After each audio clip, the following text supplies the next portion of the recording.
回到2019炉石战志 HCT 世界总冠军决赛的我们第1天赛程，我是主持人安娜丽 ，Welcome back to HCT World Championship Day 1。刚刚呢，我们进行完的是 A 组比赛，接下来继续来到的是我们 B 组的赛事，而这一场对战呢，将会由 muzzy 对上 LFyueuing。那 muzzy 呢，已经在去年已经出战过世界大赛，而我们的LFyueuing呢，则是这一次呢，在我们的这个算是比赛当中，非常受到我们的这个赛评的一个好评。但是呢 ，muzzy 有没有可能会就凭借着去年在世界大赛的一个经验，取得这一次的优胜，或者呢，又是我们的 LFyueuing呢，可以用他的这个实力，把我们的这一场胜利拿下来呢？稍后就要请2位选手出场了。Next match is the 4th match of today, and the match is also from Group B, and this match is muzzy versus LFyueuing.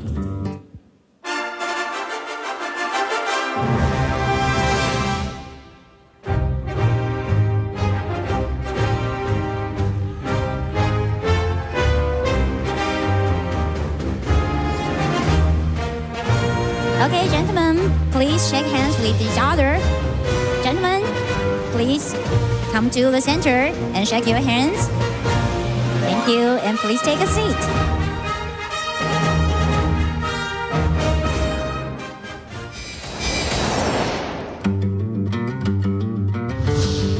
Yeah, last year I think my preparation and the time I put in definitely wasn't there. I should have practiced my decks more, should have read the meta better. This year I changed all that. I mean, I prepared with Sam, my teammate. I think we developed a meta read that didn't really work out for my group, but I'm feeling more confident in the lists that I brought and the decks that I optimized. People remember the World Championships, right? People remember who wins Worlds, Tom, last year. This year, I definitely want to put my place in Hearthstone as one of the greatest, and becoming World Champion will help me do that. I think rather than playing in a solved meta, I prefer playing in a meta where everything's sort of new, people are figuring things out, because it favors the player who shines in that meta. And I like to think that I'm a good deck builder. If I win, well, there's sort of this agreement that Viper and I made when we were in Taipei last. We said that, okay, when we're getting to World Championships, if we win or we make it far, we're gonna buy Rolexes. So we sort of agreed on that. So if I win, there's a lot of Rolex towards here. I'll probably be rocking one on my wrist. Hopefully this time I can, if you're voted for me, I can bring you home the packs. The past 2 times I was on the packs, I didn't make it out of groups. I went 1-2. I'd like to have the success and give to you guys what you deserve for supporting me.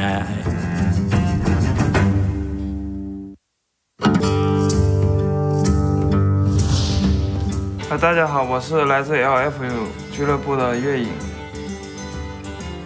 我还是感觉比较开心的，因为这次能够参加这次总决赛，是我就打炉石的最大的梦想。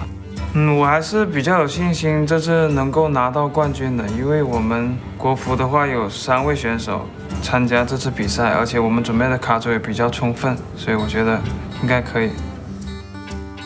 我最喜欢的单卡的话是那个炸弹战里面的那个砰砰博士，然后卡组的话就是炸弹战。最担心是我怕我睡不好，就是我睡眠的问题，因为其实比赛状态的话很重要。我每天大概花10多个小时在炉石上，就是时间可能会紧张一点，但是其实也还好，只要你每天去练习的话就没什么问题，我觉得。我唱歌的话只是我的业余爱好，就是以前我是只喜欢周杰伦一个人，因为他的才华很好，然后唱歌也很好。但现在我最近听了很多张学友的歌，我觉得他唱的特别好。我可以用粤语唱。You can. That's awesome. 你可以现在唱一段吗？不行。We are ready to go with the next match of the day here at the World Championships of Hearthstone. Sol is joining me, Raven, as always, on the desk, and we have LFyueuing versus muzzy coming up. And let's just get straight into it, to be honest, Sol. Both extremely good players, but the bans have confused me with these lineups. Okay, first off, we're going to get LFyueuing to sing eventually. It's going to happen. When he wins. Secondly, I've just found out he has a sleep disorder, which, as someone who also has a sleep disorder, I'm now rooting for him in everything because I know how miserable that makes your life all the time. Go LFyueuing. So to bring things back back up a notch to Hearthstone. But bans, yeah, Control Warrior going down, Warrior at least going down on both sides. This has been kind of the story of the Warrior decks in this tournament, where the Western players, the North American and European players, have generally been favoring Control Warrior, whereas the Eastern players, Chinese and Asia-Pacific players, have generally gone with Bomb Warrior. There are one or two exceptions to that, but it is, for the most part, a very, very clean split. But it hasn't made too much of a difference here because both of them are going down. And we were looking back and forth, and I think what's caused this is that Muzzy has what you immediately called, looking at it, a kind of 2-and-2 lineup, where he's bringing 2 aggressive decks, 2 controlling decks. That then makes bans a lot more flexible, which I think is why we had quite a long debate before we settled on bans backstage, which was not what ended up happening here either with the double warrior ban, sorry. Yeah, what surprises me the most as well is HCT's mage. If you watch the first match of the day that we cast, we talked a lot about mage builds, and we were saying they've been trimmed down a lot on the back end to make room for anti-aggro cards. Well, HCT's build has double power of creation, does have the double giggling inventors as well, but Calicos and Alexstrasza, the double mountain giants, of course, and as well as some of the scale worm or the dragon package. And it just generally shocks me that this is the build, a very, very late game build, yet he banned Warrior and left up aggressive decks when Muzzy was probably never going to ban Mage. Well, you've got to wonder, because when you were looking at the list backstage, you were saying Muzzy bans Mage, right? So if the bans went the way I thought, makes that same read, that he thinks Muzzy is going to ban his Mage, maybe HCT then feels like he has to ban the Warrior if he doesn't have his Mage to be able to beat it. So you can see, like, even in the ban phase, there's all this kind of back and forth, one-upsmanship, where you can even get an edge before the series even starts. Yeah, it just feels super weird, doesn't it? Because the second that doesn't happen, you've got a deck that's very susceptible to aggro, i.e. this mage list, up against, 2 aggro decks? Yeah. And it's like, out of the 3, I would be very afraid if I was HCT right now, but we can talk about the 2 warriors are out, the bomb warrior and the control warrior, as you mentioned. I do believe we're going to have a rogue mirror on our hands to start, though, and these games are savage. No, honestly, I don't think there's a more crazy matchup right now, because the tempo swings are just nutty that each player can do, and it takes it. If one player leads onto the board and, say, the other player can't respond quickly enough, you just lose in a lot of matches. So you have to be able to keep answering the tempo swings back and forth. And the second you don't, you're just dead. That's it. Muzzy, snap, keep, prep, Myra's right off the mole. So we can pretty much see where his game plan's going.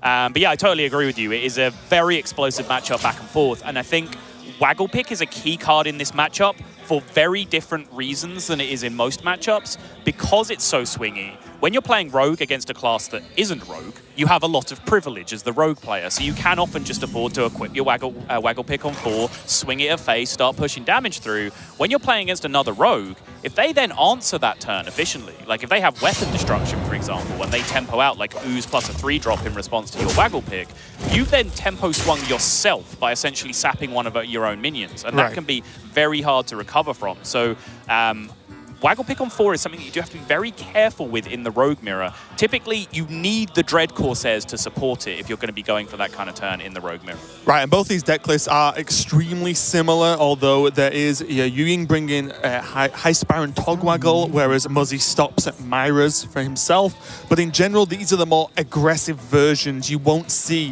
the Thief-style mechanics or the Vendettas or anything like that. And no weapon destruction in either deck, is that correct? No, they're almost identical. These lists, both running 1 sap. I think the difference might be the Fan of Knives. There's 2 Fan of Knives in Muzzy's list, and I see place of the High 0. Sparrow. Yeah. Okay, well, let's get cooking. There is Raiding Party, but no way to actually combo it for HCT yet, so he can't actually draw that pick. And it's something we've talked a little bit about already, is how the game has changed a little bit, where you, at the moment at least, you never really want to play early minions into Rogue, because it enables so much of the early game power, i.e. potential backstab Raiding Party, and also the Evil Miscreant as well. So there's actually so much that you can lose by playing an early game minion. We see the start of this mirror match. We say that it's explosive, just not quite yet. Yeah, I think it's fair to say that 2-drops are at an all-time low in Hearthstone right now in terms of decks that actually curve out through 1 and 2. And that's a big part of the reason, is that if you play a minion on turn 2, Rogue who is the majority of your ladder experience right now, looks back at you and goes, "Thank you very much. You just activated. Nice one. You just activated my turn 3 combo cards by giving me a target to backstab."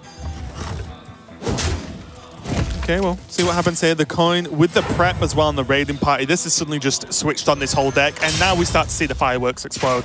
There's the Waggle Pick equipped, not swung, and then there is the Corsair double deck hand in hand, as well as that deadly poison. So already you see the absurd amount of damage that this deck can kick out of almost nowhere. And this is directly contrary to what I was setting up at the beginning, because Muzzy recognizes he does have the privilege of knowing that HCT can't tempo swing back against this. So not only does he not swing his Waggle Pick, he doesn't even play his Dread Corsair because he knows that he's going to get full value out of this weapon with no weapon destruction present. So by not playing his Dread Corsair here, he continues to deny those tempo swing turns that we talked about earlier. No targets for backstab to be able to counter, and no target for Waggle Pick to hit if that was to come down on curve for HCT. It's honestly, although a lot of these games, especially this mirror match, like you may have played at home, look very straightforward. Oh, just hit them in the face, yeah? They're actually so strange because it's backwards Hearthstone. I won't play minions because it benefits my opponent for me to play minions. And it's such a weird way to look at the game, but the second you slip is when you lose. If you go back and look at games you played previously, you will lose the games you try and play early minions like this. And now timing from Muzzy. Muzzy's not just going to sit around and not play minions forever, but he's now overloading the board. 3 minions at once means this Waggle Pick isn't just going to take out his entire board state, pushes an enormous amount of damage, and now HCT has to answer this back. It's like, oh, just setting up 2-turn lethal from 30. Yep. It's so silly.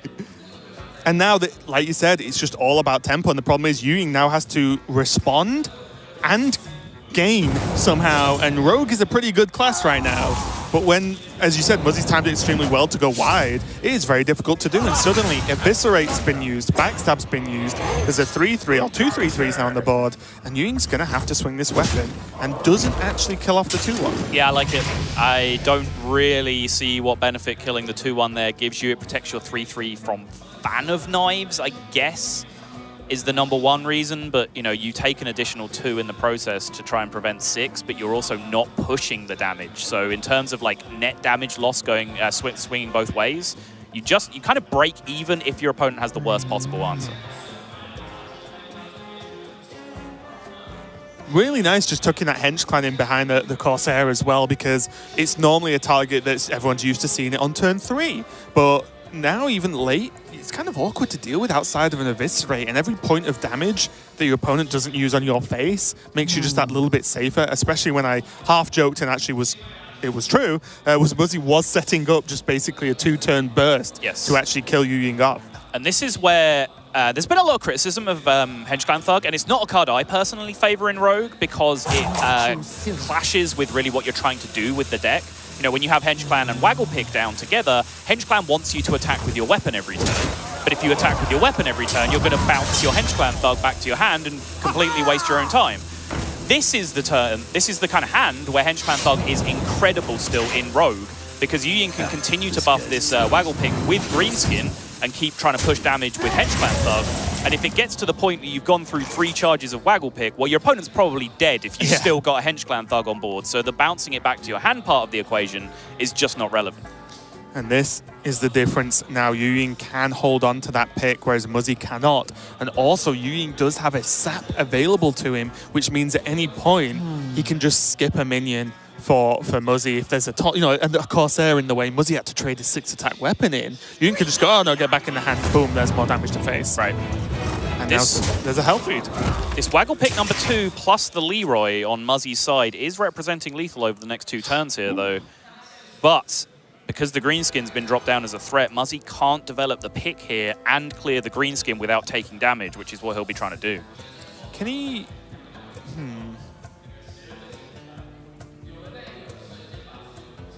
I was wondering whether you can ever get away with like some way of rationing the resources where you deadly poison this turn so you can Fan of Knives trade, go face with that damage, and then maybe over the next turn pick into Leroy afterwards. It's very long-winded. Right, it still costs you an entire turn, which does feel pretty bad. It's just, Muzzy's spot. You could just be dead to Leroy next turn, which is why I think the kill on the Greenskin's huge, but I don't know if there's time to do anything else Well, that's I good. think in Muzzy, if you're in Muzzy's shoes right now, you are a turn behind, right? Even if your plan is waggle, pick up, go phase, kill him with Leroy the turn after.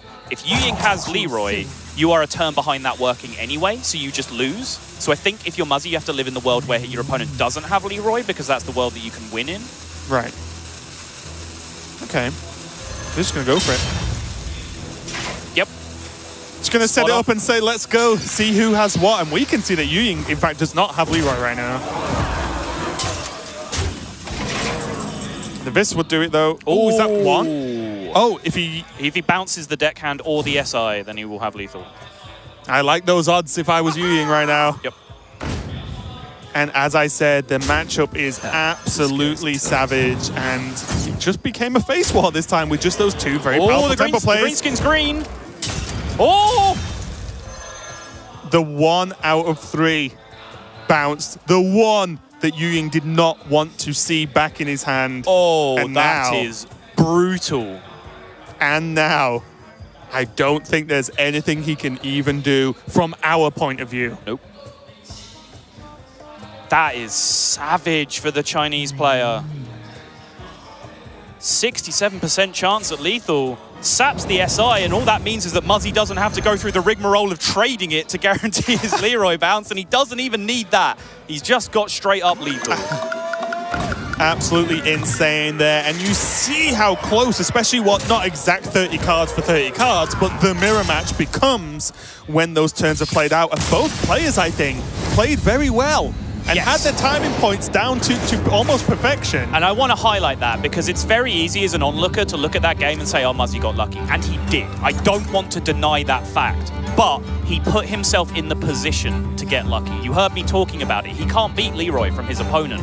Put yourself in the spot where Leroy isn't there and make the play that wins the game in that world. That's exactly what Muzzy did. He gave himself a chance to win the game 1/3 of the time. 1/3 of the time, you win the game. And that's exactly what happened for Muzzy. Yeah, really impressive overall, just from both players. Like I said, this matchup is so extreme. If any of them misstepped earlier, they just lose anyway. You saw how close it was when they both played well. They both had prep raiding parties. Yeah. They both had the weapons active and ready to go with one single Corsair. Yeah. If any of them had raiding partied into 2, maybe things looked different. It was so close. It did just come down to that 2 out of 3 chance. Yeah. It just didn't happen, but Muzzy taking the first win, and we saw in his video a little bit earlier, he was saying, like, I have not done well when I've been in this position multiple times in the past. I want to do a lot better and get out of group. So a good win and a good start for Muzzy, but HCT still has plenty of time to come back. That was only game number 1. Don't go anywhere. We'll be right back with some more Hearthstone. They can't see a heart that is stony and a totem that's all kinda bony. This witch in such danger will soon be no stranger, 'cause she's gonna be our new crony. We welcome you into this room, and we promise your enemies doom. Just one more who's coming. The last one I summon is a fella who makes things go boom.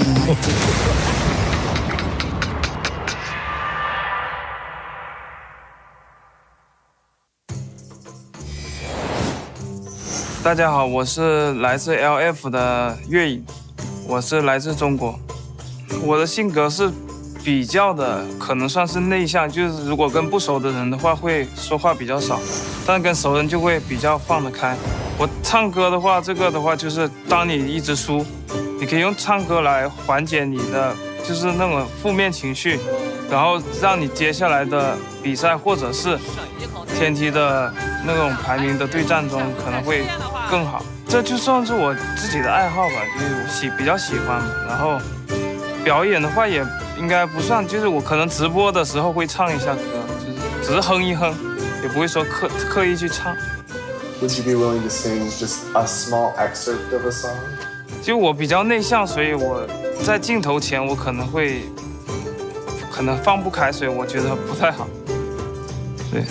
Listen to the song here in my heart, a melody I stop but can't complete.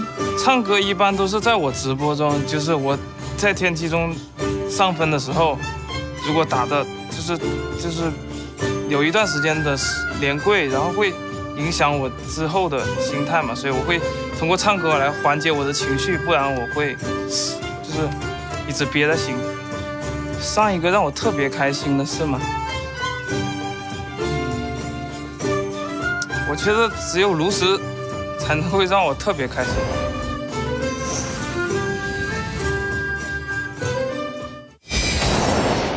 We have Muzzy versus HCT here in a Group B match. Muzzy leading the way 1-0 off the back of a Rogue mirror match. But now coming up, we've got a Zoo versus Hunter matchup. And I'm just going to take a quick glance at this Hunter. Yes, we're going to agree on this once again.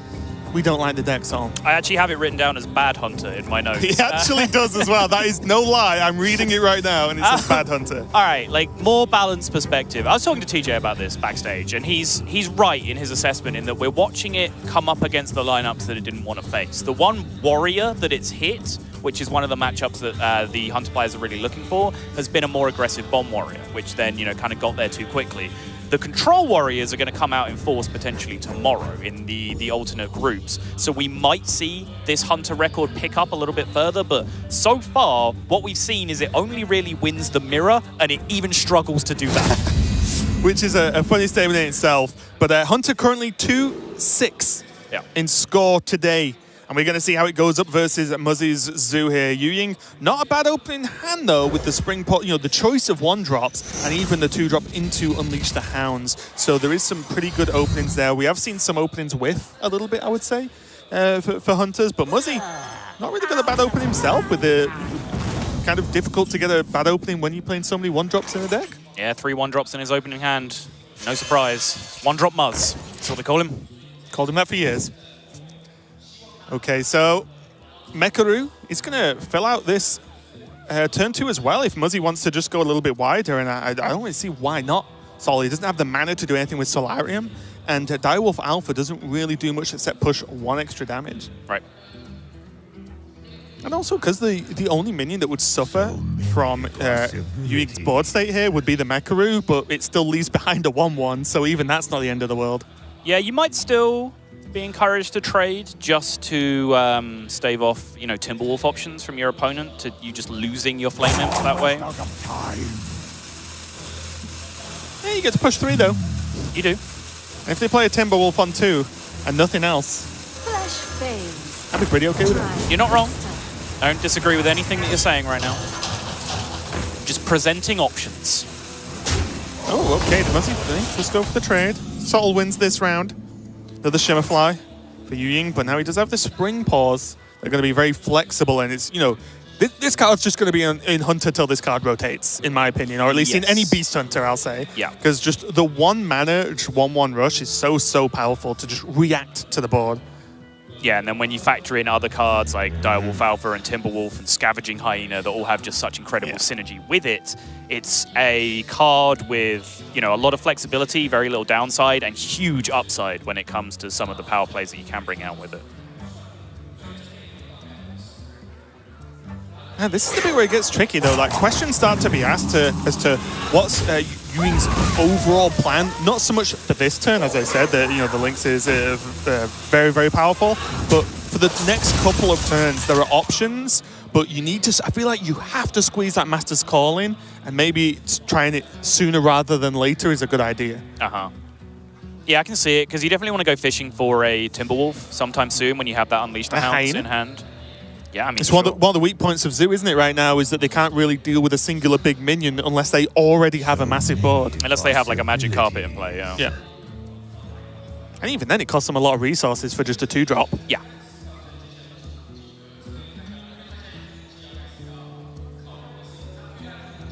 Let's see. Taking his time. But again, with double Direwolf and Solarium, like, Slime's just not going to get the job done right now, and this pushes plenty of damage and puts some decent bodies on the board. There's the Hyena. Well, Timberwolf will complete the combo right about now. Could fish a Scale Hide and then use the spell as well. Forgive me, I cannot exactly remember the name of the spell. Beast Within, I believe. Okay. Oh, is it really called Beast Within? I think so. I should have known that. Why should you have known that? Because apart it's from the fact that you're a professional Hearthstone caster and it's your job. Okay. Okay, this is a spicy one, Sol. Mainly because it is a hunter ability / talent in World of Warcraft. Gotcha. And I play hunter. Okay. Oh, there's the carpet. And frankly, without it is, I feel like the magic carpet is similar to the power level of hyena in the hunter, in that it's so difficult to deal with once you just get it situated on the board, safe, that whoever gets one down first, I think, is so far ahead, it's kind of insane. Right.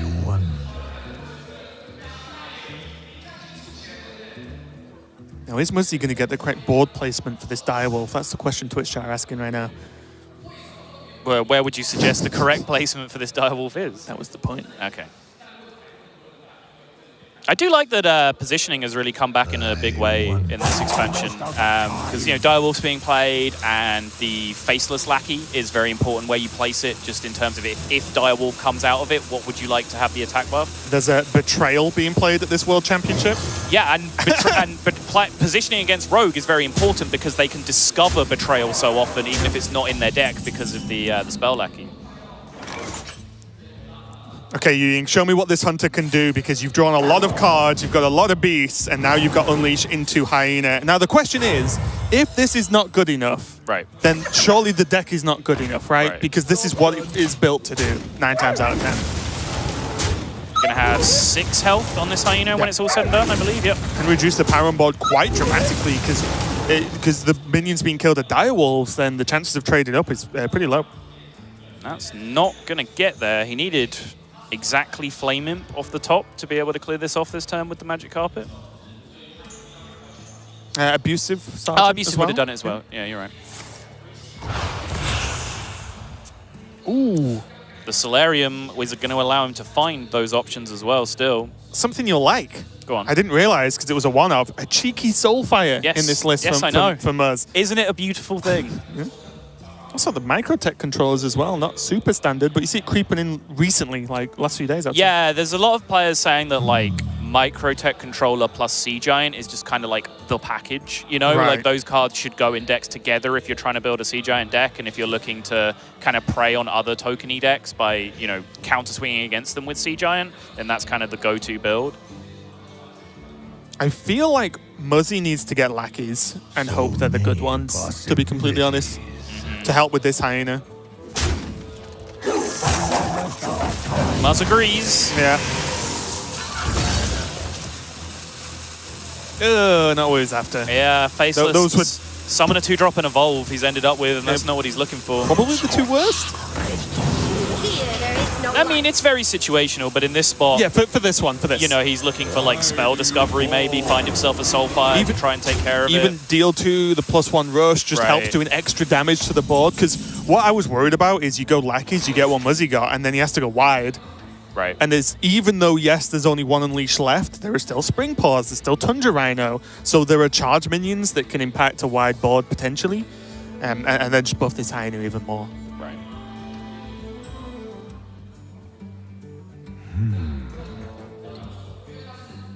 Although this Voidwalker might be doing the best job in the world right now for Muzzy.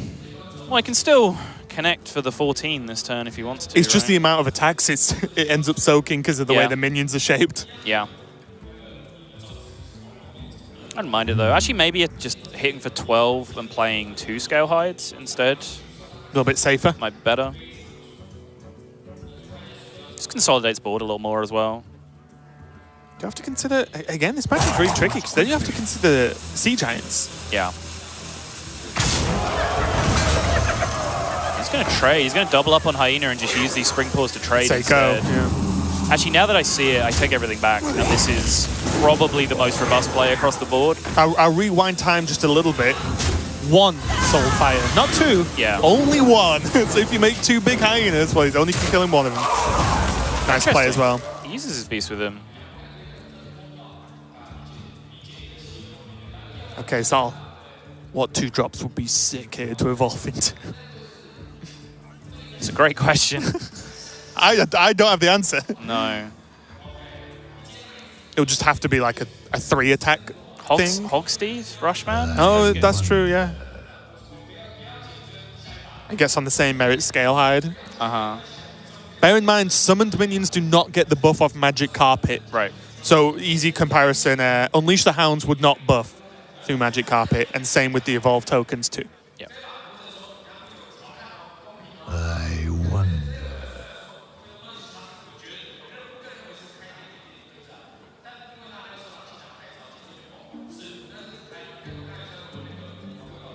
So he's going to take, if he just trades and makes a board, he will take minimum 18 next turn.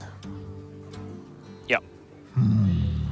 He's on 25. Like, he can take 18 next turn. He's also likely to use all his resources this turn and not life tap. So even if HCT ignores the Magic Carpet with his remaining, 16 attack Hyena, it's not like Muzzy can get his hands on enough 1-drops in one turn to be able to then take care of it, right? Oh, 3-3. Not bad. 2 mana 3-3. Hard pass on that 2-1. I would not send that one in. Okay. Muzzy's holding on to it. There's an extra 2 damage as well.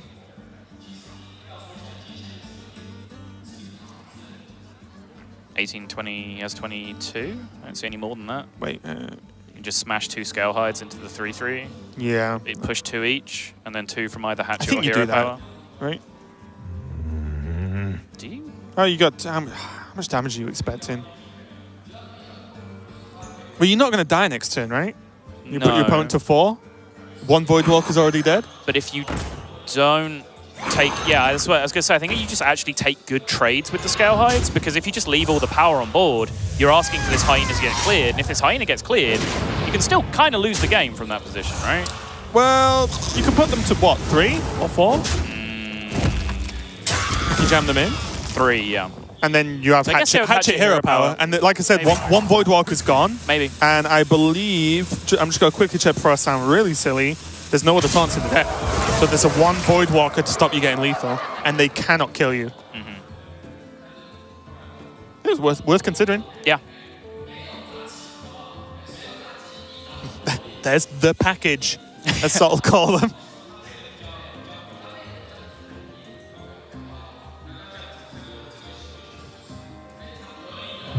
But don't think it's going to be enough.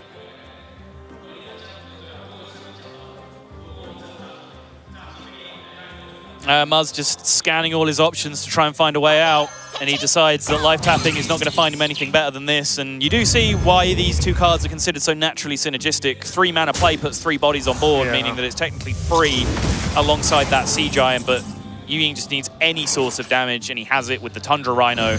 So he is going to square it up. Hunter gets over the line very, very quickly indeed. I've got to get this in there. It's against a deck that I have more huge question marks over in Zoo.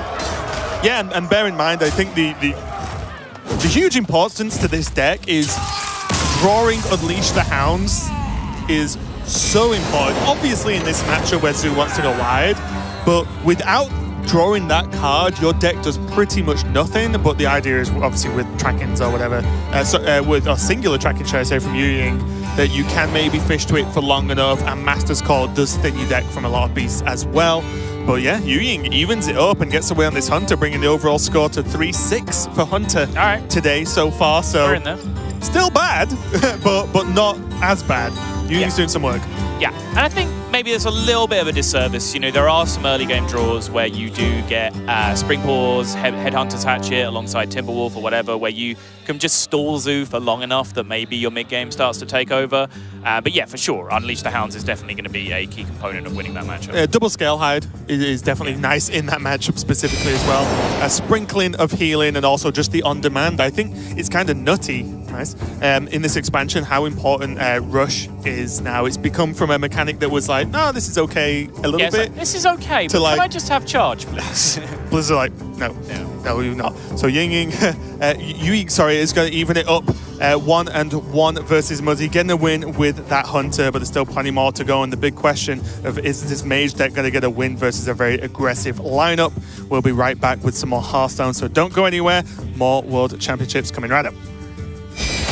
Hello, everybody, and welcome to the HCT Winter Championship. 16 of the greatest players in the world have gathered this weekend to compete for $250,000 in prizes, and of course, the final 4 spots at the HCT World Championship.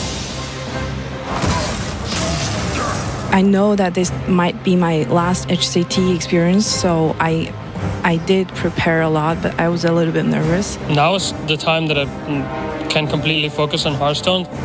I'm not about slacking off just because I can. And Bunny Hopper is going to finish off the clean sweep. This even Paladin, he's just getting stomped, to be completely honest. A couple of bad draws from Tonsoku. I love playing wacky games, and I don't know, I feel like that's naturally like what I have more fun doing, and when you have more fun doing something, you generally do it better. Frostwolf Warlord, trade-off on the board. Fatigue's gonna set in, and ThunderUp's done for. You know, level 2 Ike is pretty strong. Doesn't matter if they're stealth or not, but regardless, Viper has 3 Malagoose into Sinister Strike, and he leads 2-0 in this match. Yeah, it's brutal. My lineup is very polarized against the majority of people. Jing is one of the, I think, 2 or 3 people in the entire field I'm very uncomfortable against.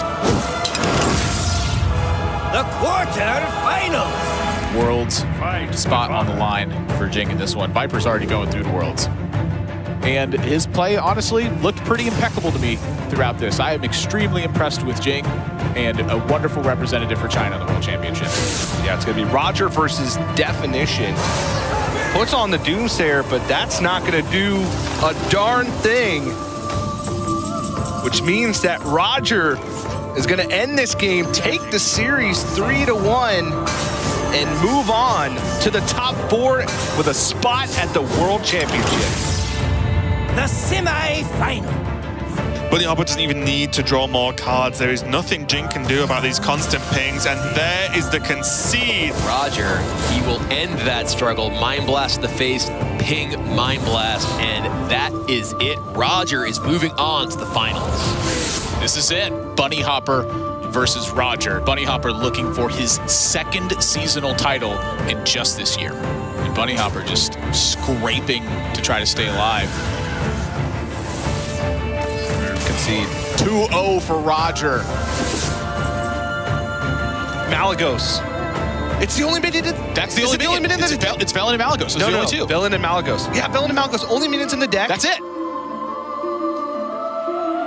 Roger's digging deep. He's thinking, he goes, I didn't misremember this, right? And you see him counting it. This is not the time to mess that up. There's the Malagos. Roger, 10 damage from the Mind Blast, is the aggressor somehow in the matchup and becomes the Winter Champion.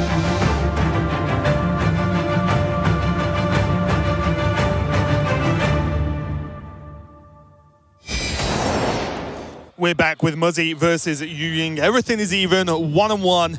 We've got plenty more Hearthstone to play out. You can see both warriors banned out. If you're just joining us now, the warriors are banned or the rogues are banned. I feel like that's going to be the story of this World Championship, Sal. Yeah, and it was the story when we talked to all these players about their preparation. They pretty much everyone said that they decided very early on whether they were going to look to, you know, have a target rogue ban warrior strategy or a beat warrior ban rogue strategy. And most people decided that they just didn't want to deal with warrior because they just didn't want to spend so much time running games against warrior. Just It's so much harder to get in the quantity of games in testing against warrior that you can get against rogue, because a rogue game is 3 times faster than a warrior game sometimes. So it's no surprise to be seeing a lot of warrior bans go out. Yeah, so here we go. It looks like the players were just about getting ready to go into game now. They're way ahead of us. Yep. Muzzy on the Zoo Warlock and HCT on the Rogue. And what do you make of this matchup? Do you want to just break this matchup down for people viewing? Because I think it could be very easy for people to think, well, Warlock goes wide and fast with loads of 1-drops and Rogue can't keep up because they don't have 1-drops and 2-drops to play. Which is a reasonable assessment, but there are swingy cards. They don't have 1-drops and 2-drops. They do have very, very good 3-drops. I'm looking at Miscreant, I'm looking at SI7 Agent. If you get either of those in combination with Backstab, which coincidentally, just to illustrate my point, HCT has that exact combination, then the advantage that Muzzy is able to get with his 1-drops as 1-drop Muzz on turns 1 through 2 is very easily counteracted by just the quality of the cards that Rogue can start playing after that. Right, and mostly importantly here, double Crystallizer and then just the Flying Carpet is huge because even Rogue does not really have a good way to kill a 6-health minion early game. Backstab Wagglepick, Backstab Abyss. Right. Abyss SI. But that's not like a nice way to clear off one single minion. It sounds all right to me. Well, then enjoy the other 4 other 1-drops they're going to be playing afterwards to catch up. Fair enough.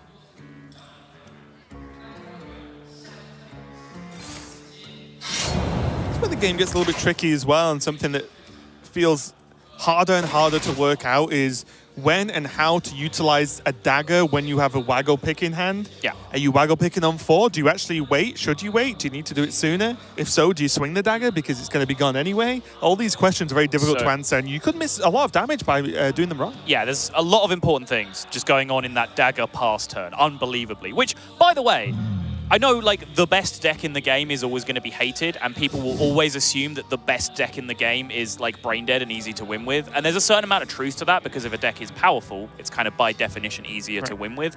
There are a million decisions to make all the time with this rogue deck.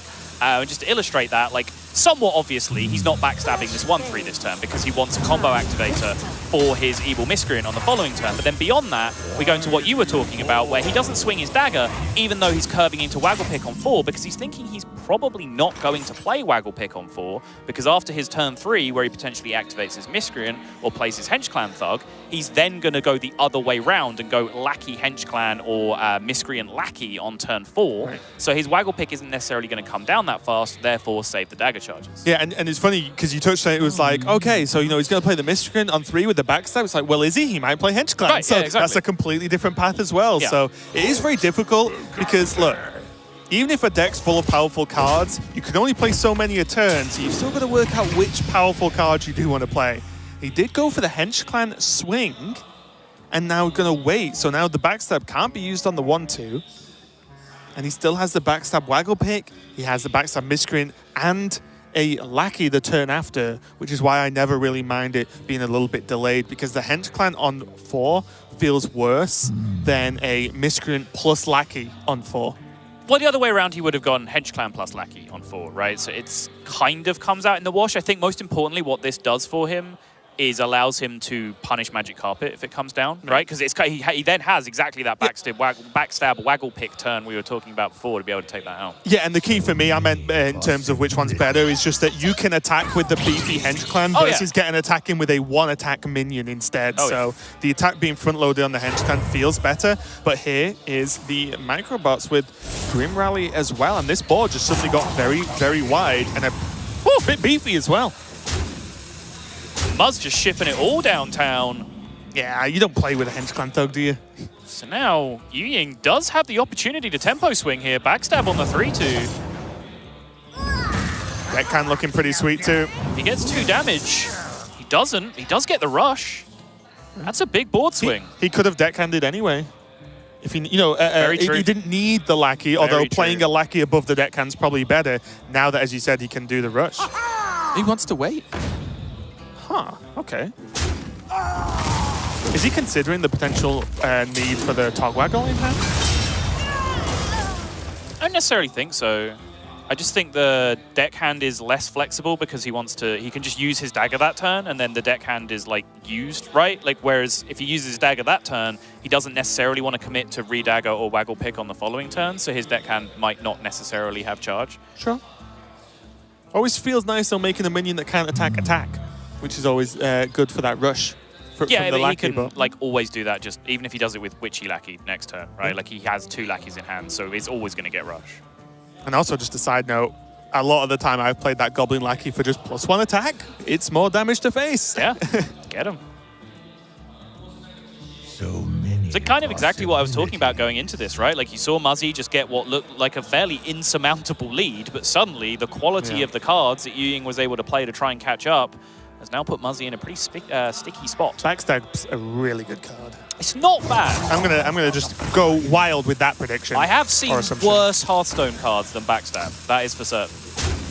Like every other card on the board now. Ooh, 3 damage into the Miscreant. Means that Witchy Lackey represents some value here, but it does mean, by sending that damage in first, that HCT cannot now value trade the Direwolf with his dagger and then evolve afterwards. You could argue that this attack is actually playing around the Witchy Lackey as much as it seems to look worse against it. And it's pretty sick as well because it sounds a bit backwards, but if you left it, you don't care about 1-5 being alive. That's twice in 2 series we've cast. That is actually twice. 2/6 taunt. At 2 different mana costs. And HCT can just dominate the board now. And there's double Abyss, no Waggle Pick in hand. That's what I'm saying. I mean, the game's over. He can use the Abyss to dominate the board right now, or he can use 1 Abyss plus the Rush. However he wants to ration this out. Probably best to use the Rush right now, because you're kind of running out of opportunities with very few minions in hand. Oh, then you can just play Togwaggle. Then you just play Togwaggle, yeah, exactly. This is probably slightly more flexible overall. Sure. Because if there's a way that these lackeys could die, then there's no need. You can just Waggle Pick next turn and then go. Yeah, you're right. Because there is nothing else in hand now for HCT, and if he draws like no more card draw effects, then he is basically has to win this game with these cards. Yeah. Whereas guaranteeing a Togwaggle might be 1 turn later, but it means he could get draw 3, make them cost 0, which is difficult to lose the game with. I mean, honestly, he kind of just guarantees a Togwaggle this way anyway. How is that 1/1 dying against? It would have to be Knife Juggler, wouldn't it? Juggler's about it. But that's what I mean. You don't want Juggler, Egg Break, juggle 2 lackeys, and then it's like, oh, I have a 6 mana 5/5. Whoops. It's kind of a win-win. He has the pick as a backup. Yep.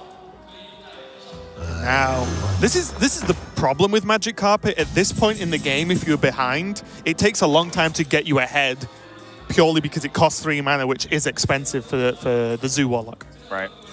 I think with the carpet there, HCT is perfectly happy to just divert for a turn here. It's fine. This is the flexibility that you were talking about, right? He wanted to do something different this turn, so now he just has the combo on 7, even if his 1/1 does die. Mecharoo doesn't win these. Another carpet.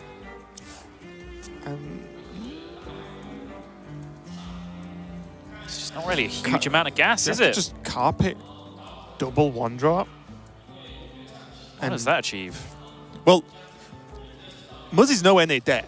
So do you just go as wide as you can, make another awkward carpet for him to deal with, and wait? And try and Grim Rally next turn? Sure. I don't know what else to do, Sol. I'm struggling. The benefit you have got to consider is Muzzy is on 26 health, which is a large amount considering there is a 1-charge weapon and 3 power on board. Like that, he's not going to die anytime soon. And the Direwolf I think does less than the 2 1-drops, especially because of the carpet. Well, it does, in a weird way, put more power on the board, right? If you just trade your egg in and just get the 1/1s. You could just Grim Rally the egg next turn, though, right? Right, but then it's a whole other turn before they get to attack. But these 1-drops get bumped. I think I like this. Okay. Fine with it. Is it time? It's time. Here we go.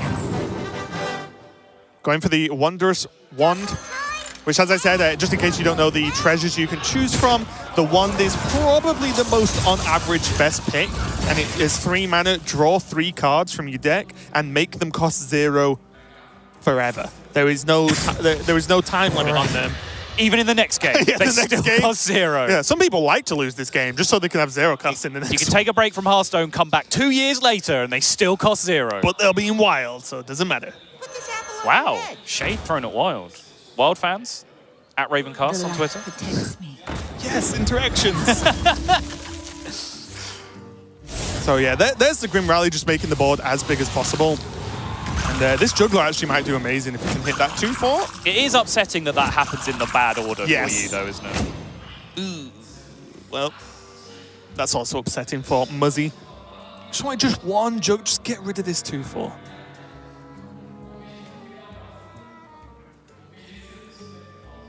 Does he? Oh no, that wouldn't really help, would it? Never mind. Well, yep. I like 3 cards that cost 0. Poof. Well, that Wait, that costs 0. Oh no! Okay. 1 out of 3. And then this draws another card that costs 0. Okay, didn't get that.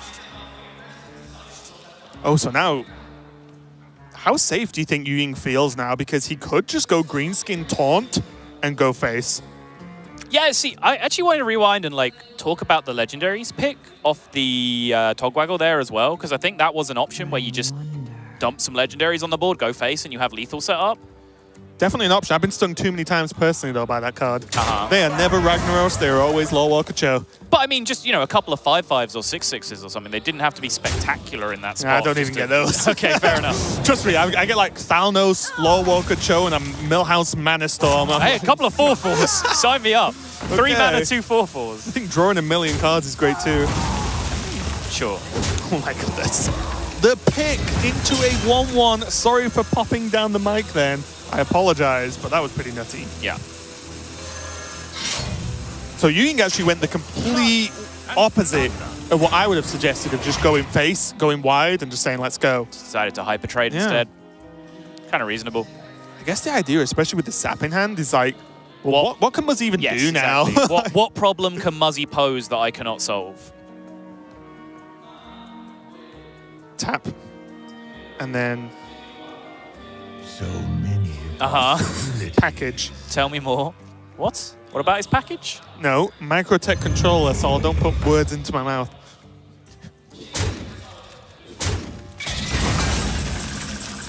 Myra's is just more fuel for the fire that I believe Ewing does not need, to be completely honest.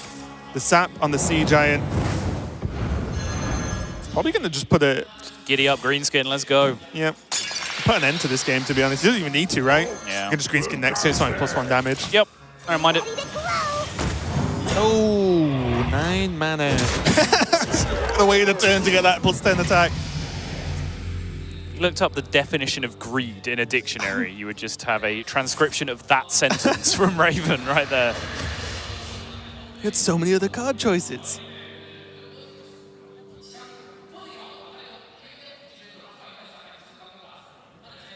Ewing looking very comfortable. Yeah, especially because we can see the green skin. Muzzy might be thinking, okay, well, what if he attacks, it bounces the Hench clan? Does that get me enough time to hit him once or twice?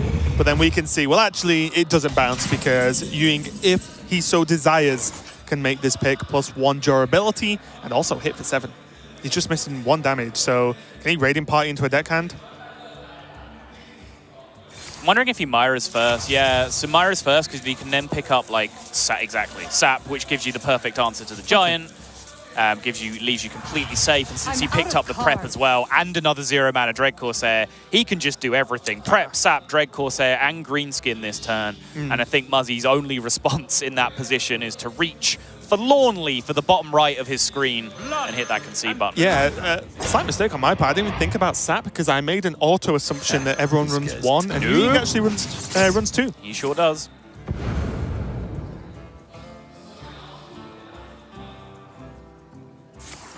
It actually just has lethal here, right? With the second deadly poison? Yep. Oh, yep. I didn't even look. All he's doing is saving Muzzy the time of reaching for the bottom right of his screen and hitting concede. He had long-term lethal anyway, but this just sped it up a little bit. And Ewing actually just going up to a 2-1 lead against Muzzy now, and the Rogue taking down the Zoo.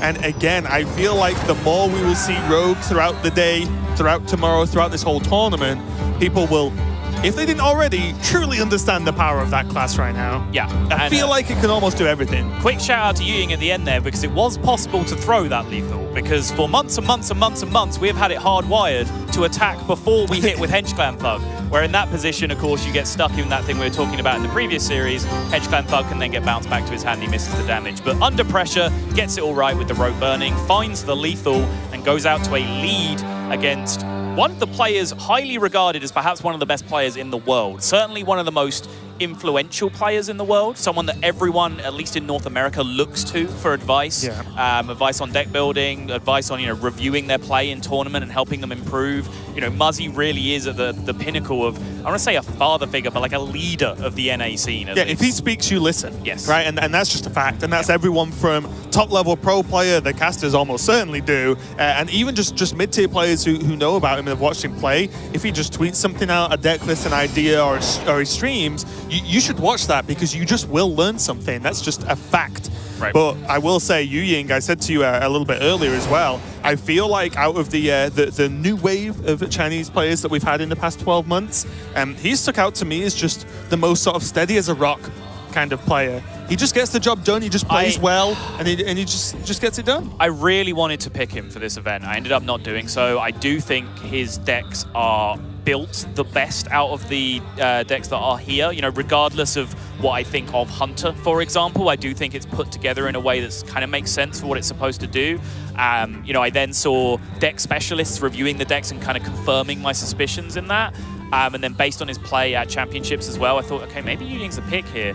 But just historically, and I mean no offense when I say this, but the Chinese players have just let us down time after time. They flattered to deceive in, you know, building up all this promise and putting in strong performances, but then not being able to follow up that level consistently and letting themselves down at key moments. But what I will say is not just HCT, this whole new wave of Chinese players have seemed to succumb to that a lot less than the players in the past. Yeah, it's one of the things I thought was the most impressive about the most recent championships, where, you know, HCT did qualify and played very well as the other Chinese players as well. You know, we saw Jing as well get the job done in a very impressive performance. So, you know, I'm always happy. Just invented this Zoo deck before it was even a thing. Yeah, he just played one-drop Zoo before it was cool. Yeah. But here we go, and this is something we can talk about as we go straight into the match. HCT has his mage left, and this is a greedier version of mage than we have seen previously today, and the greediest version of the mage I think is in the tournament as far as I'm aware. Yeah. But Doomsayers, Mr. Sottle, they're pretty good. And he has 2 of them. I think you, Mr. Sottle, is my father's name. They're pretty good, though.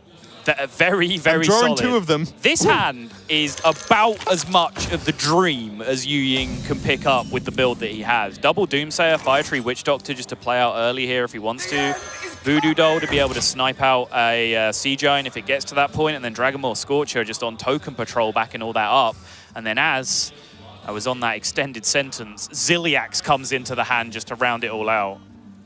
This play is great. This would look funny not too long ago.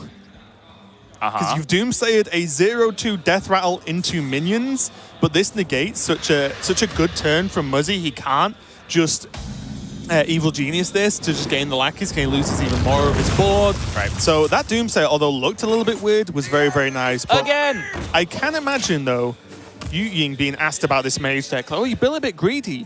You're not worried about the aggro decks? No, you just draw the anti-aggro cards. That's how you do it. And he's proving it right now. I'm not so sure about this second Doomsayer, though. Okay, so generally, you don't want to play a Doomsayer in a turn where it's likely that your opponent can kill it and gain tempo, right? Because it doesn't do anything. It saves you health, if that's the way, but that's the maximum it does. Well, it's Holy Light for 7, whatever. That's a terrible card. No one would play that. Except Crane, maybe. But if you, in this position, can you expect Zoo to reasonably be able to kill this and gain tempo? I don't think it's unreasonable, right? Like, with a combination of cards like Abusive Sergeant, Grim Rally, and all these cards, and then Muzzy playing Soulfire on top of that as well, I don't think it's particularly unreasonable. Oh, it's really tough, isn't it? I'm not sure. My worry for HCT is what he could ping one, but then is the board that comes back... I'm just thinking, is the board that comes back at him then just already too big? Is my problem. Because if it's already too big, like, and a Grim Rally goes off, especially because he can't coin Scorcher out now, if the board that just comes back at him because you just killed a 1-1 or played a 2-2, then the Doomsayer never goes off because this deck doesn't run AoE. So is it going down then and saying, well, you need a decent slew of cards there? I mean, we saw Grim Rally and the Abusive Sergeant to deal with that. Yeah. Like, that's a decent ask, I think. Sure. From Muzzy. So I think the risk was worth it. He had the second one, he had the mana, he could have only developed a 2-2 or pinged. So I think the Doomsayer was fine. I think like Carpet Abusive would have done it as well, right? What? So 3, 2, 4, sure. And then kind of Soulfire plays you'd be okay with if they happened, I think. If your opponent had to Soulfire that, you'll take those. I guess the Grim Rally turn was the only bad turn for you. So you're kind of just betting against your opponent having 1 of 2 Grim Rallies in their opening hand, which I think in what is a pretty bad matchup for you is probably a reasonable bet to take. All right, I'll allow it. And it does buy some time, right? Because Muzzy could have had a value trade or just ignored a 2-2. and then just push more damage face. And Ewing's deck does not do well about coming. There's no heal in the deck. Right. Sorry, outside of one Rotten Apple Bomb and Ziliax, but there's no like on-demand heal, should I say. And I think with 2 Giggling Inventors, I think that Ewing might just want time more than anything else. There's the Sea Giant though, and we saw the kind of funny look here where the Voodoo Doll is not on the Sea Giant right now. It is on a 2/4, and there is not there is the other Voodoo Doll in hand, so Ewing had it safe to deal with this. But it could have been very wrong if he only had the one. Yeah. It's one of those weird spots where you kind of sit, you look on with caster vision and say, the fact that was such a bad Voodoo Doll for Ewing, can you ever get a read that there is a second Voodoo Doll in his hand? It's a very easy thing to say when you're sat in our position, but it's such a key card against, a giant deck that you start to wonder if your opponent would really bother to throw it away. But I think they probably would if they had nothing better to do. I was going to say, or do you think the hand's so bad that you need to play Voodoo Doll because there's nothing else that turn? I think that's the conclusion that you come to, right? It's like, well, I can have the read that he either has second Voodoo Doll or his hand's so bad that he doesn't have options and he just has to spend his mana. And then you conclude that since you don't have a strong read, you just do your strongest thing that turn, which is playing your Sea Giant. Now, the chances that he has a third Voodoo Doll in his hand are extremely slim. So I would definitely go ahead and drop this Sea Giant. Yeah. That was by far the best draw in the deck for Muzzy there. And maybe even game-winning draw. Because I don't really know what Ewing does here. Maybe Grim Rally number 2 could compete with it as a draw. When you have your Evil Genius turn and drop lackeys, Grim Rally everything, push a ton of damage. I do think either way that Ewing has to look at this Fire Tree Witch Doctor and cross his fingers for a Polymorph, a Nova, a Blizzard, something to deal with this 8/8. Or...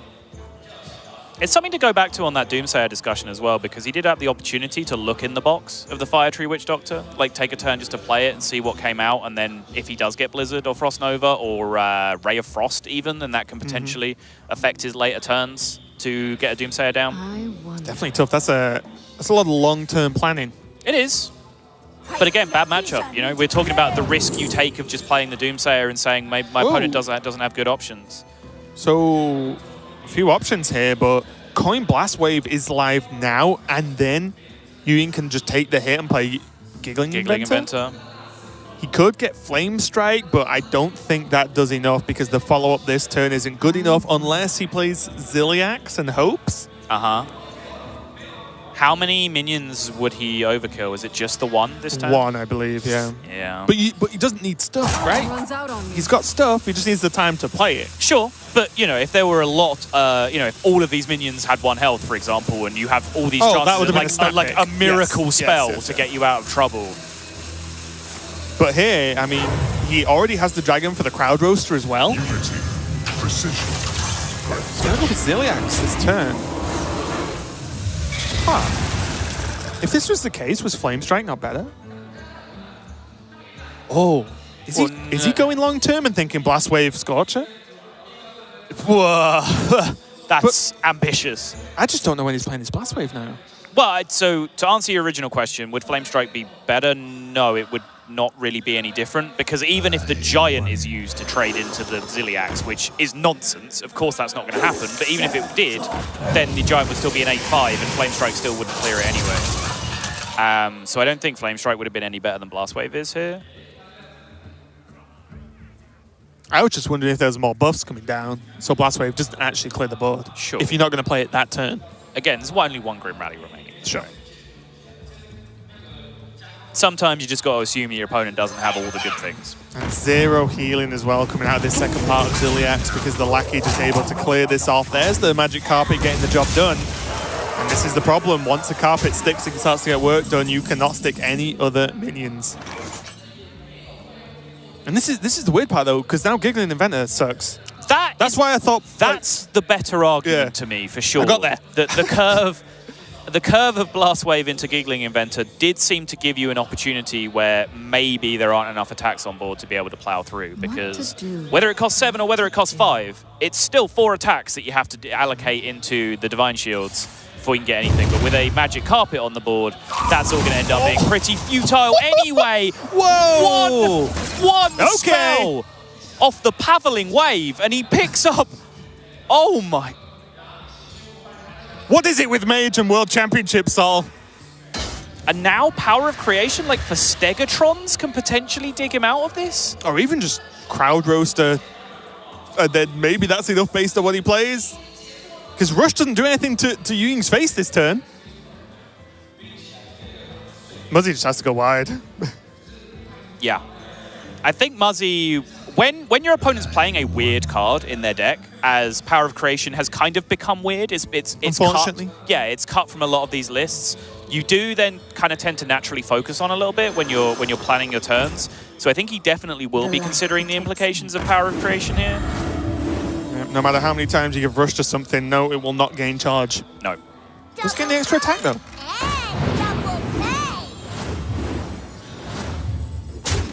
And there's Soulfire. Okay, well, there are Sunwalkers. There are 4/7 taunts. And there are 30 total 6-drops in the game, I believe. Does taunt reliably... So 2 taunts at one time. What to do? So yeah, both of those taunts would make you survive unless I'm missing something on board.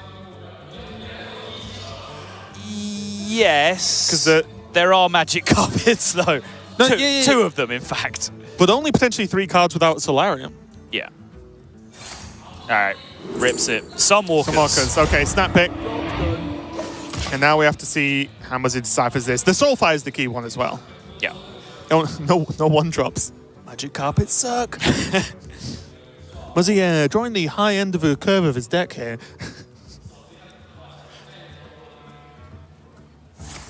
Still just gets there, right? Almost certainly now. I just love 0 1-drops drawn with 2 magic carpets on the board. Okay, so 3/1 goes into 3/1 procs a shield, 1/6 procs a shield. Well, if that's the case, the 2/4 may as well proc the shield. Because nothing, you're not playing anything that benefits from the magic carpet Okay, anyway. so then you can go... Okay.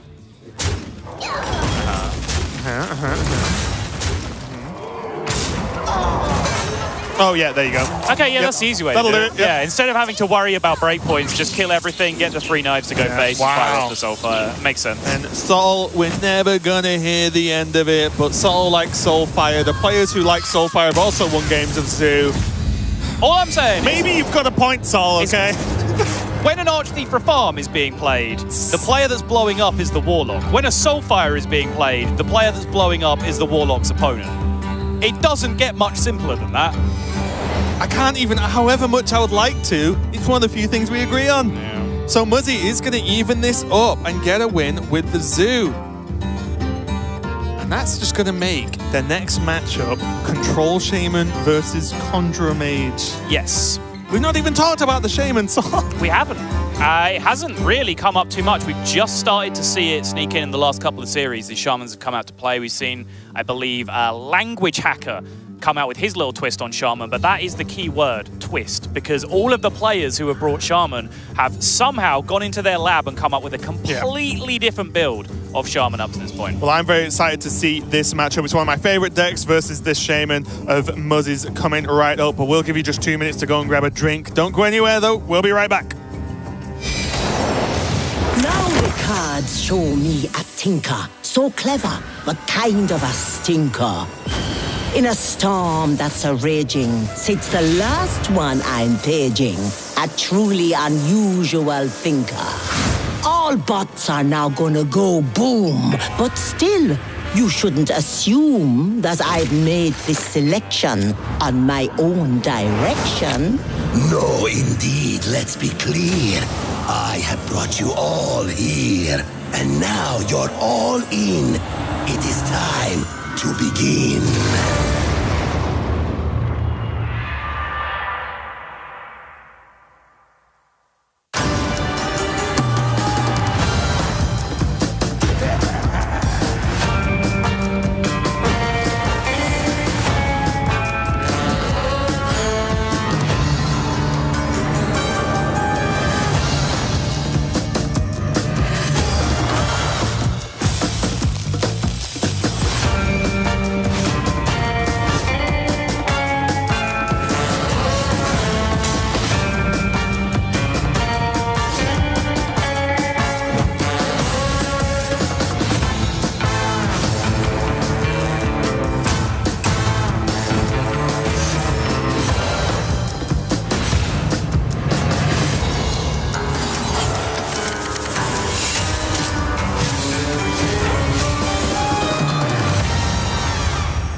HCT versus Muzzy taking it to game number 5 here at the Hearthstone World Championship. Muzzy on this Control Shaman and HCT with this Mage, the Conjurer version, which is a pretty top-heavy, I would say, but I think that's going to be of benefit to him in this specific matchup, Sottle. It is. His greed came back to bite him in that previous match where he faced up against Zoo with, no mind control techs in his deck, no rabble bouncers in his deck, like very, very little to fight back against Zoo. He did have that Giggling Inventor, but you saw even at 7 mana, it's just not the card it used to be in terms of shutting out aggressive strategies. This is much more like where he's targeting this deck, which again brings us into interesting discussions of build your mage as greedy as possible, ban warrior in the series. Yes. Like it does seem a little silly in several places, but it just goes to show how much respect is being given to warrior, and in particular Dr. Boom, the hero card's ability to just win bad matchups. Yeah, and to be honest, just after today, I can't wait to see what the win rates and matchup scores have been across each deck archetype and even within builds. Right. Just to see what's starting to shake out, because let's not joke around here. This is basically 16 of the best players in the world, and they're not messing around on this stage. And Muzzy starting off there with the Shaman. You see some key cards I'll point out in this list, which is the Hecklebot you can see in the opening hand there, as well as Walking Fountain. I'd say Walking Fountain, pretty much the singular card that has enabled Shaman, at least for me in this expansion. Yeah, most of the late game Shamans have been very reliant on that card just to be able to bounce them back. Some people are using ways to cheat it out early, for example, which you can do. Some people are pairing it with like Ancestral Spirit to get huge amounts of burst healing out of it, kill it off and it just resummons itself, gets to rush again in the same turn. Basically a Reno Jackson on a stick with built-in removal. Very, very powerful card, and really one of the 2 cards, I would say, making Control Shaman very viable in this expansion. The second being right where you want it to be in the opening hand of Muzzy, Hagatha's Scheme. Oh, sorry. Being a card that upgrades in power every turn it is held in your hand. It's an AoE card, starts off dealing 1 damage, increases incrementally each turn of the game that passes. So by keeping it in your opening hand or drawing it early, it's then able to do massive amounts of AoE damage later on in the game. Yeah, and that's the key point. I mean, when I tell you that Haggis' Scheme is good versus this mage that creates massive minions, you're like, wait, what? It starts at 1. 5 mana deal 3, deal 4. No, you can very easily go up to 5 mana deal 10. Yeah. In a lot of matchups, and this is non-different because cards like Hex and Earthshock, for example, do so well versus this mage deck. It means that you can stall the game out long enough that suddenly, oh, you've made a big board with Khadgar, Conjurers, Scheme. They're all dead. Try again, friend. And that is often the case. Worth noting, though, those power cards that you mentioned, the Earthshock and Hex, they are only single copies, both of them, for Muzzy in his deck. And I think you're actually seeing here, HCT just being a little bit scared of the potential Earthshock swing coming back the other way. Plays a 5-4 instead of what would have been, a 4-6 coming down there? Yeah, I actually really, really like this because you've got to ask yourself certain questions. Yes, it doesn't have... The rush doesn't do anything. Whoa, 1 second. Oh! Whoa! Oh, steady on! Thank you, Muzzy. I will have a free Mountain Giant that can attack on the same turn. Voodoo Doll to ping off this Hecklebot. Forget what I was talking about. It just doesn't matter anymore. He just ripped the Hecklebot. I'm shocked. That's all I've got. I literally said to you when we were looking at deck lists before we streamed, before we cast this match, I said, oh, these Hecklebots kind of suck versus Mage, don't they? All right, Muzzy just plays it. Let's bring us back crashing down to reality for a second, because I'm going to read out a bunch of minions in HCT's deck right now that would not have been bad to pull out with the Hecklebot, right? 2 Doomsayers, 2 Sunfury Protectors, 2 Voodoo Dolls, Scale Worms are fine, Twilight Drake, not the end of the world, Dragonmaw Scorcher, 3-6, who cares? Rotten Apple Balm, 4-5, not the end of the world. I feel like this is a very quick review of cards of Saul now. Right? But I can keep going. I'm now going to read out a list of cards that just cause you to lose the game if it gets pulled out. Alexstrasza, Kalagos, Mountain Giant. It's a much, much shorter list, right? 2 Giggling Inventors as well, by the way, that I did not mention on the good list. Like, it looks bad because of the results that we saw, but you can't be results-oriented. There is a massive list of minions that Hecklebot pulls out where Muzzy comes out ahead. He's a braver guy than I am. Because... He's also a better player than you are. Yeah, of course he is. But it's kind of funny because it was completely opposite to the point I was going to make that HCT was about to. I got halfway through. Okay. But HCT, by playing the Scale Worm, said, I'm not just going to get wrecked by a card. Sure. Right? And it was the kind of opposite that Muzzy was like, it's unlikely I'm going to get wrecked by a card, but I might, right? Okay. And it's kind of just opposite directions. Very interesting. But now... Hackerbot number 2! Well, Muzzy, having pulled the Mountain Giant and taken a beating from it, is now back in a position where, he can just very easily restabilize from this point. Yeah. There are Divine Shields in the way, which makes his Walking Fountain a little bit annoying, but no big deal. He can pop them out with the 1/1s that he has, and he can just start healing up for huge amounts this turn. Nope. Hey, there we go. 50-50. Yeah. 50-50, it's either a Mountain Giant or it's not? Yes. Okay. I meant like bad, good. Okay.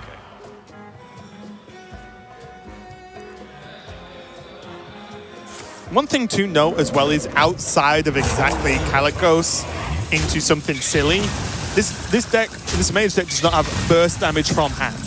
It literally has to be Conjures into... Oh, okay, we're close.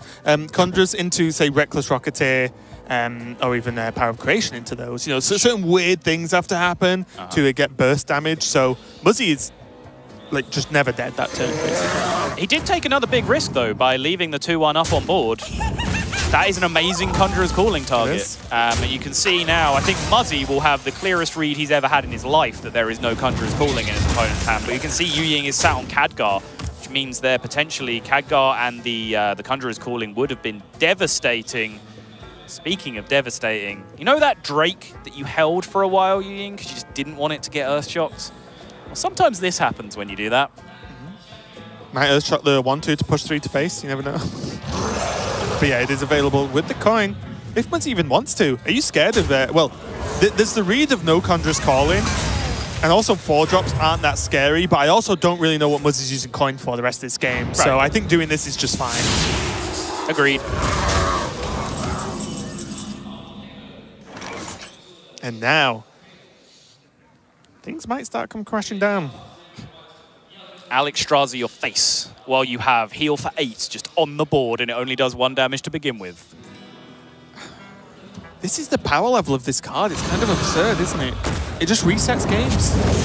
Walking Fountain? Yes, yeah. It just resets games. Absolutely. The problem is now, they're playing the matchup effectively from turn 10, and Muzzy's deck, both decks do it well, but because there's no burst from HCT, he has to just start all over again. Yeah. And with Hagatha, things start getting real weird.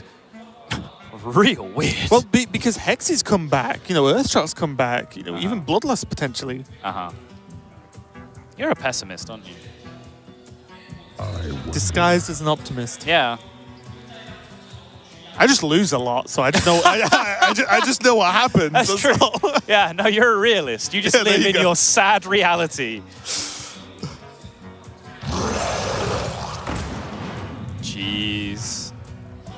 There's a small thing here for HCT. Because he has now seen 2, if these die, they're gone. So there's no absurd healing. Yep. So no, I'm saying just, this is bad, but I'm just saying he then knows that if these die, if he can find a way to clear these off, Kaligos Flame Strike, for example, would do a pretty nice job right now, then the game is flat again. It just, that's the game from 30. You're not going to reheal afterwards. Yeah. There's Kaligos. Nova, Calling, or Explosion. Do you just Nova? And try and get Kaligos to live? Yeah, so if you Nova, then potentially your 10-drop sticks, Khadgar, and you can Conjure. make the world's biggest 10-drop board on the following turn. I mean, it's as good a plan as I can think of, Sol. Doesn't seem like the worst thing And you've seen one scheme? Yeah. You've seen... Have you seen a Hex? Oh no, he mulled Hex, right? Yeah, so I think he has 1 Hex left. And it's completely non-susceptible to Hagatha, the Witch hero card as well. Because you assume they've all got more than 3 health, I'd hope, for 10 drops. Your 10 drops? Yeah, you'd hope so. You're having a bad time. I mean, Khadgar's going to bite the dust, but everyone else is fine. Yeah. But, yeah, not that you should snap pick anything in a World Championship match. Absolutely. But you already have 1 Conjurers, which is effectively 2 Conjurers. You do not need 4 right now. You need to not lose. No possible answer, I believe. Okay, well, I was going to ask you some questions for some analysis, but I kind of just want to wait to see what happens. Yeah. Interesting. Muzzy just smashing totem here. Seems to suggest he's not going to Hagatha this turn, which, you know, is pretty much a given because all it does is clear his own board. It's also the sickest totem, so he can Hagatha next turn. Sure. Which is insane. That's fair. Okay, so Muzzy's saying, you know what? I'm going to go wide. The healing totem is actually pretty sick. And here we go. Whoa, whoa, whoa, whoa. Now he can even potentially keep his Kalagos if he wants to and do it on the Giggling Inventor instead. But no, the Divine Shield Taunt, the little mechs are going to get in the way of his board space. Yeah. I like 10 So drops. I think 10s it is. You can also taunt up choice minions as well with his Sun Fury. All right, 2 Hackers. That's going to make this game nice and clowny. Just what we like to see. 2 Boomship dudes. Destruction. Shields up. Boo. Not going to go again. The double Hakar to be taunted. Just a side note as well, the way Khadgar works, in case you are not familiar, is when he like resummons again, it duplicates the summon. Yes. So you will always see mirrored. So we saw two big boys, the 7/9s, and then we saw two Hakars because Khadgar doesn't summon new ones; he summons duplicate copies. Correct. So the vanilla outcome from that Conjurer's Calling, he would have got 1 7/9 and 1 Hakar, and so Khadgar just duplicated a single copy of each of those. What do you make of Archmage Vargoth in this list, Sol? Yeah, I wonder, because obviously, like, Electra's in there, and that's a powerful card, so it did immediately kind of get me thinking when I was looking at Control Shaman about whether Vargoth went in there, but when I tried it, it just wasn't really cutting the mustard. It was powerful with Raynatoads, for example, was like, you just kind of scrambled and scrapped, did everything that you could to kind of just about survive, and then that was like your game winner. Farsight. Just logging out, yeah, and then Farsight will get the job done as well. Obviously, Lightning Storm, reasonable. Can we just give one final shout out to that healing totem? Yeah. Because without it, I think Muzzy just dies. Very possible. Because he can't play Hagatha, so then his late game plan gets way, way, way worse. So if Hagatha's delayed, it gets way, way Well, worse. I mean, he just stumps his minions into the minions first and then plays Hagatha afterwards. It doesn't make a huge difference. I guess. Can we give a shout out to this 5 armor? Yeah, okay, there you go. Give a shout out to Hagatha, never mind. Yeah. Ignore everything I do. Can we give a shout out to this Witch's Brew? Can we give a shout out to this Vargoth being dead so Muzzy doesn't double up on these echoes? I don't know what that even means. It doesn't really help, does it? Oh? Can you make that noise again, please? No. Nice. It wasn't as good the second time. It was pretty close. Rolls a foot next to him, game ends. Yeah, I mean... If that's the way this match ends, I'm not going to lie, I'll laugh a little bit. I kind of want to ping my Hakar this turn. Oh, never mind! There we go! Doesn't matter about the Bloods if you can just kill them anyway. It turns out, if you Conjurer's Calling a 7-drop and get in, that does the damage you need to do. And not the most impactful in other ways that we've seen, but guess what? Those Giggling Inventors got some work done. They sure did. And it's a card that when I honestly hadn't thought of it until I saw it in the list being submitted for this, and I tried it out a little bit, and it has felt powerful for me in the deck, but I certainly haven't had any outcomes like that come out. Like Baron getting off the rip just to secure lethal when your opponent's sitting on a full Witch's Brew turn the turn afterwards. I mean, we're overstating it a little bit because he did, regardless, have a ridiculously large board, and Muzzy's only remaining removal was a brand new Hagatha scheme that would have been at 1 or 2, so he would have struggled to clear that board anyway, and he could potentially chewed through the Toads and got there, but if you're going to go out in style, roll the Geddon. 2 needed exactly. He found the out. He slammed the 7-drop. He went, he knows what I need. I need a Geddon. Let's go. And the funny thing is, some people are playing Geddon in their mage lists at Worlds. So, there is some Baron Geddon knocking about. But He's just like, nah, I don't actually need to play it in the deck. I'll summon it instead. You know, the other minions are better. But let's check out Group B now. Killing a little bit earlier took down Language Hacker in his initial match. But then HCT actually just about clinched it there versus Muzzy in a, I would say, a very, very close series overall. And suddenly we have an America's elimination match in Group B. We do indeed. Language Hacker versus Muzzy is going to be a game where the loser goes home. But for me, I would agree with you. I think that was a fantastic series. Probably my favorite series of the day so far, just in terms of just the quality of play from the two players and just some of the ridiculous stuff that ended up happening. So yeah, I hope we've got many, many more series like that to come. Yeah, I mean, I'm just excited overall just to see more and more of these players. We're only doing 2 groups today, so there's actually 2 whole fresher groups we've got for you tomorrow, but there are still some matches to come up. The day is not over yet, so don't go anywhere. We're going to be right back with some more Hearthstone here at the World Championships.